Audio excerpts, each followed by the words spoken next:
Hi everyone, I'm Joe. Today it's time for me to do my monthly reading wrap-up for April 2021. April was a really good reading month where I read 10 books by 8 different authors in 3 different genres, so it's a fairly varied month. And the first book I'm going to talk about will be on my Kindle, so there will be a book picture up on screen now, and that book is Realms of Ash, written by Tasha Suri.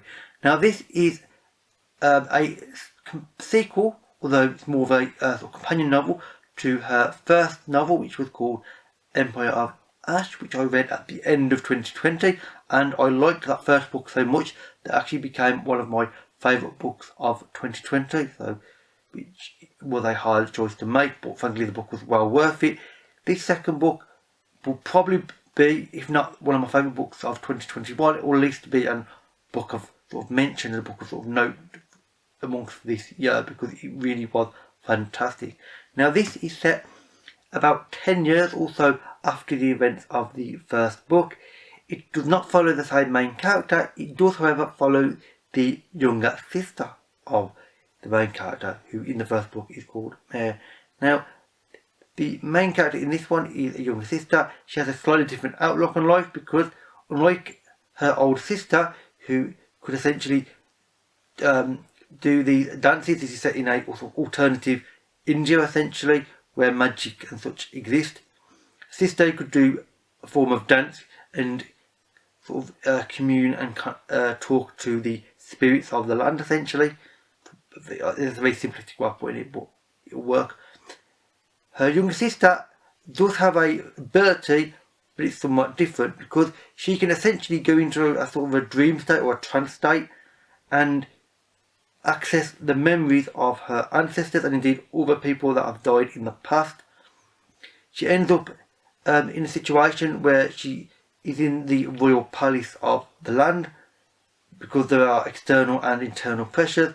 The kingdom is close to basically exploding or imploding, as the case may be, and she's been asked, or frankly told in a fairly sort of aggressive manner, that she needs to help by doing her ability and accessing certain ideas. She's working with the sort of unofficial sort of bastard child of the royal line, who is a nice character, although many other characters really dislike them, which is often the case when you have these situations. And overall I loved this trilogy. I'm not going to say too much more now. I will link a review of the first and second books that a friend of mine, Shannon, did over on her channel. She reviewed the book in far more detail than I've done now, and she described the plot much better and frankly delved into it in a far more deeper manner. But suffice to say, I loved this book. The plot line, the ideas, the world building and the imagery it carries up, along with the psychology of characters, was all phenomenal, and I really was impressed by this book overall, and I will definitely read the next book, hopefully this year, but who knows. Now the second book that I read was Dragonsong by MCCaffery. This is a book set in the world of Pern, and this is a book that I tried because I've never read MCCaffery before, and frankly after this I'm not sure if I'm going to read any more by MCCaffery, because I really disliked this book. Now, and I'll get to why in a second.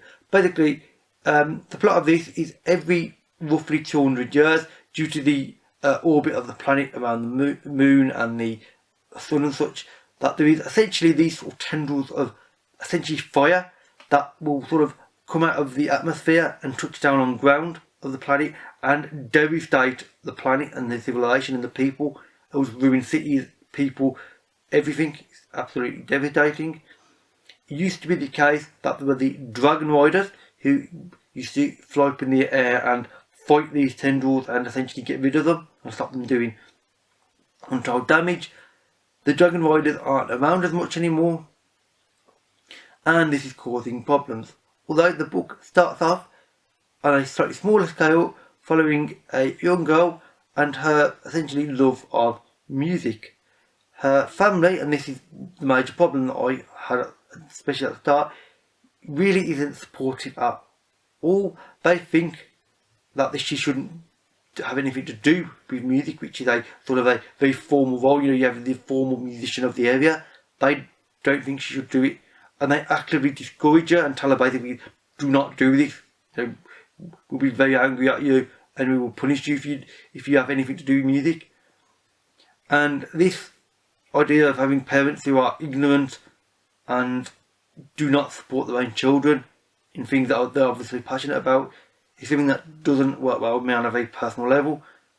So basically the book started off on the wrong foot for me. It's just one of those cases where my sort of psychology doesn't work with the characters at all, and this didn't set a good tone. Basically the book, I mean, I can't really talk about much more of the plot because I was frankly annoyed most of the book because of that initial problem. And I know that some people love these books, but due to that problem with me and the book being sort of incompatible on a very personal level, this just didn't work for me. And frankly, I'm not going to say anything more now because it's just, there's no point.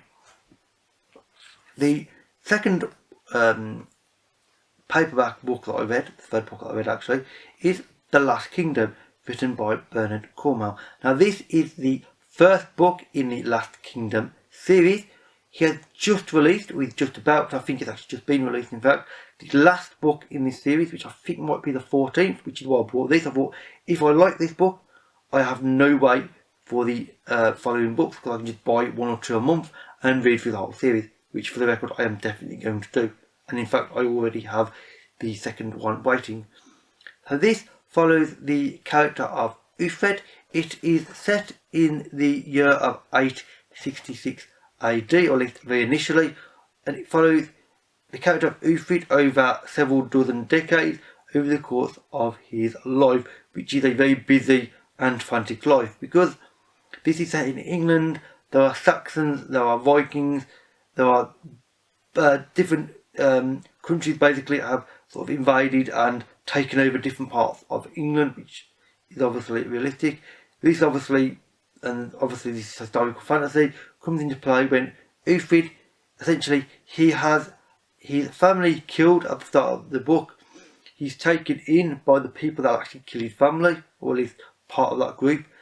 However, he comes to really like them though, and basically he wants revenge on the individual man who killed his father and his family, and he also wants to basically sort of do better than he set out to be at the start of his life.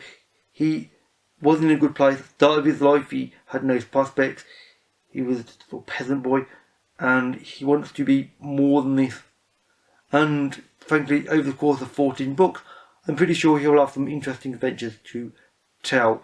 And I am very much into this series already. I mean, this is at first of what I believe is 14, and I'm very interested to get to the other books. So the fourth book that I'm going to talk about and I read was Black Sun, written by Rebecca Roanhorse. This is the first book in what I believe will be a trilogy, and I am already looking forward to the second and third book because this was frankly fantastic. Now this is a book with an interesting fantasy plotline. First of all, it is set in the city of Tova. Essentially, it's to do with the fact that every so long there is an eclipse, a total eclipse, in other words, a black sun.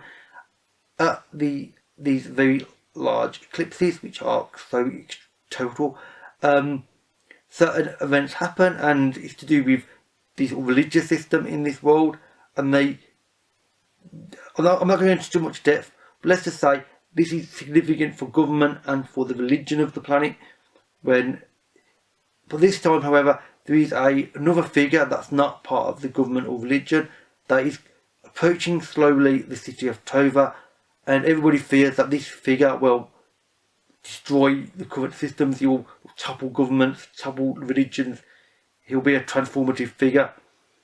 This is a major thing because, of course, the big sort of systems in place, they don't want to be toppled. Obviously, they like being in power and like being in control of all the people and all the money. I mean, ultimately, a lot of it is about money, which sadly is the case in our world. So This is a brilliant plot line, which I didn't describe that well. Honestly, I mean, there's far more complexity to it than I described.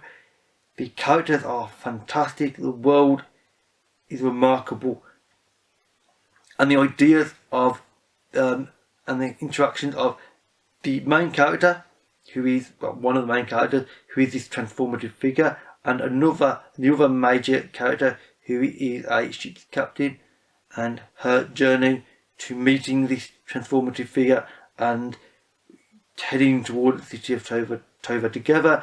And what happens there is remarkable, because they understand each other in a certain way. They like each other, but also have issues with each other. This is a fantastic book, amazing writing, and frankly I would highly recommend this book, because this is a very popular one on BookTube at the moment, and the reason for it because it's kind of frankly brilliant. The next book that I read was Expiration Date, written by Tim Powers. Now this is the second book in a trilogy, and indeed the second book in that trilogy that I have buddy read with my favourite person, Rachel, known as Carnardi, on BookTube. We will be reading, buddy reading I should say, the third and final book in this trilogy, hopefully in May. And we both enjoyed this second book far more than the first. Frankly, the problem that we both had with the first, among others, was the fact of how casual some of the characters seemed to take drinking and driving at the same time. Didn't seem to care. There were other issues with the book. The idea in the first book was around essentially gambling for souls using card games. Card games are not something that either me or Rachel are that familiar with, and frankly are not expert on. This system didn't work for either of us. This one is a bit more of a, well, it's still equally strange, but it's one that both of us can actually understand and talk about in a far more interesting way, which I really enjoyed. Because this is essentially about the introduction of ghosts into the world. This is set in the early 1990s California. Ghosts do exist, and there are people that, rather than just wanting to meet a ghost, they want to essentially snort ghosts as though they were drugs, which is very strange, but it actually comes to make a certain sense. The mix of characters are frankly bizarre and kind of freakish, to be honest, for the most part, but the characters work really well together. The book is an interesting, not direct sequel, but a sort of a companion novel to the first. The third book, however, I already know because we've already briefly mentioned a few things to do with it between the two of us. Basically follows on from the events of both first and second, and actually has characters from both these first two books.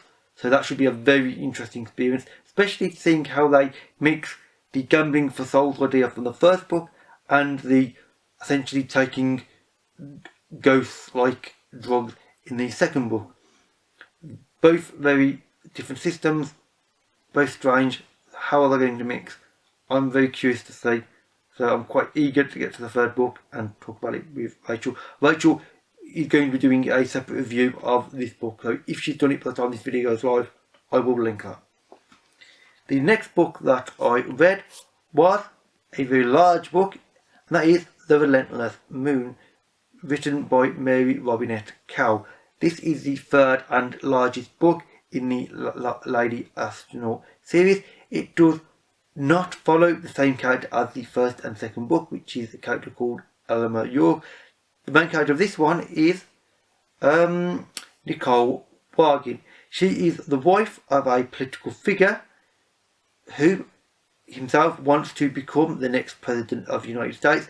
This is set in science fiction. It is alternative history set in the 1960s, essentially a decade before, during the course of the first two books, a massive meteor hit the Earth, wiped out Washington DC and all the presidential figures there. It also devastated that coastline, and America is a very different country, and so are many other countries, because it affected space flight, of course. And now this meteor is bringing about global warming much faster than it otherwise would have done, rather than now it was already then. So now the idea is we need to go to another planet, the moon, and have a colony there and see if we can either live there or maybe get resources from it. it's a long-term project. Nobody, there's different conflicting opinions on what people should do. And that's where this book comes into play, because basically Nicole Morgan is a character who was a fighter pilot. She's now wanting to be an astronaut. This is 1960s America, however, so sexism is still blindly rampant. I mean, far more than it is still now. But this is more obvious in this book. And she's very competent, very capable. Her relationship with her husband, unlike Elma York and her husband in the first book, is a very different relationship, and she's a very different personality. She is a very capable and competent pilot, an astronaut, and obviously intellectual figure. Her husband is however, a politician, and they have issues because, of course, they are both very busy in very different fields.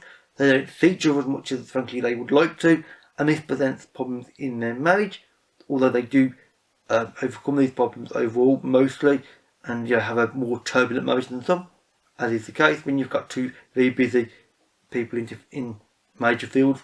And just their relationship, along with what Nicole is trying to achieve in the book. And frankly, the book follows this at an interesting angle, because indeed Nicole does indeed go to the moon and goes on the space base there. So that she then got a long distance relationship with her husband back on Earth, and there is all sorts of problems going on in the moon, and it's quite an action-packed book, far more than the first and second books. I loved this just as much as the first and second books. It's a different feel to it because of the different personality and the different psychology of the main characters, but one that I think is just as brilliant. And I am very much looking forward to any other books that Robinette-Kowal writes in this universe, because this one was brilliant. The first two were equally fantastic. So basically, more Lady Astronaut novels is what I want, because they are brilliant and I just want more. Ideally lots, but we'll see in time.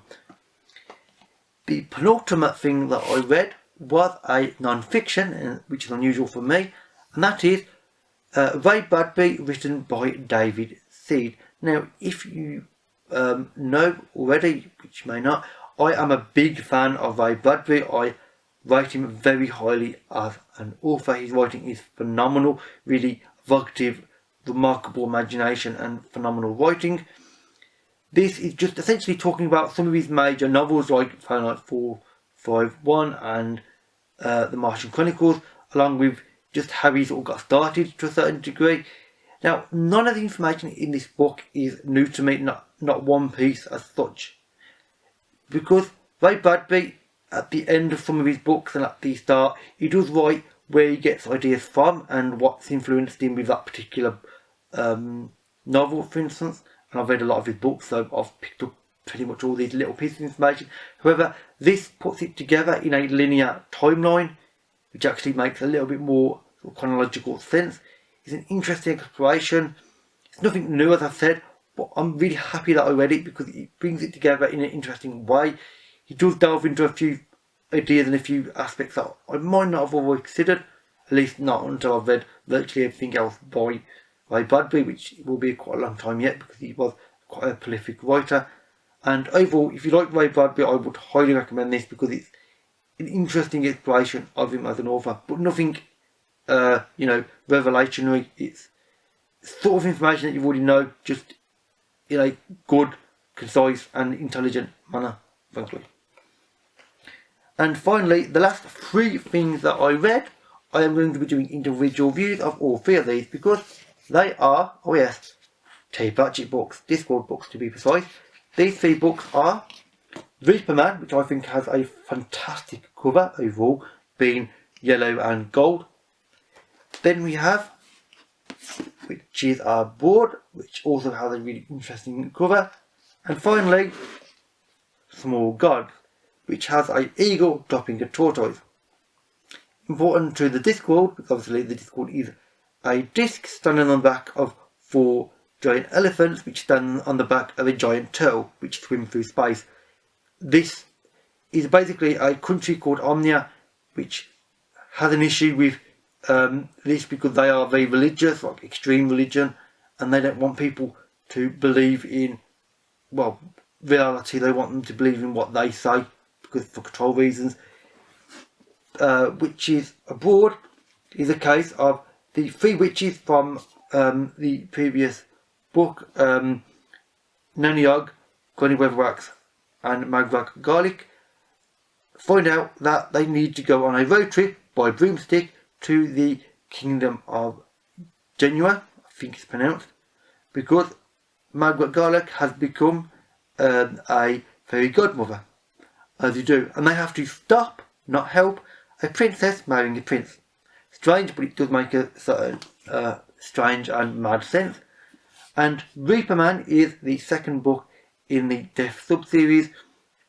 Essentially, the character of Death, who is a real live figure, who is created by the belief of people on the Discworld in the idea of death.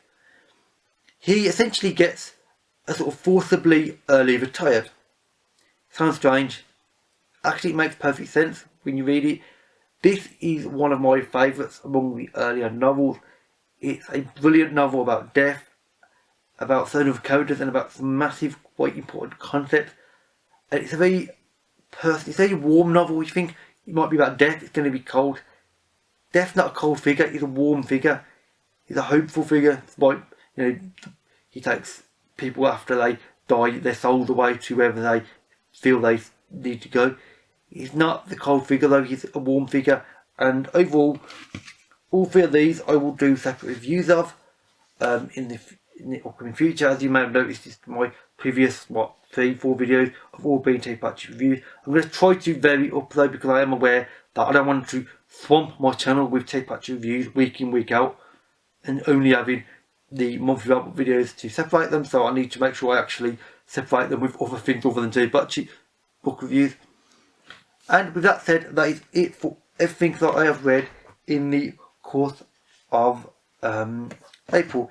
If you have read any of these or would like to, then please leave a comment and we can have a talk about them. If you have any book suggestions and things you think I might enjoy based on these, I'm always interested in new authors and new genres, or even new books by authors that I've already read that I didn't even know existed, which happens fairly frequently actually. Then please leave a comment as well and a suggestion, and we can have a talk about it. All my social media links, as well as the links to Shannon and Rachel and their videos, can be found in the description box below. And that said, that is it for this video. So thank you for watching, and I'll see you next time. Bye for now.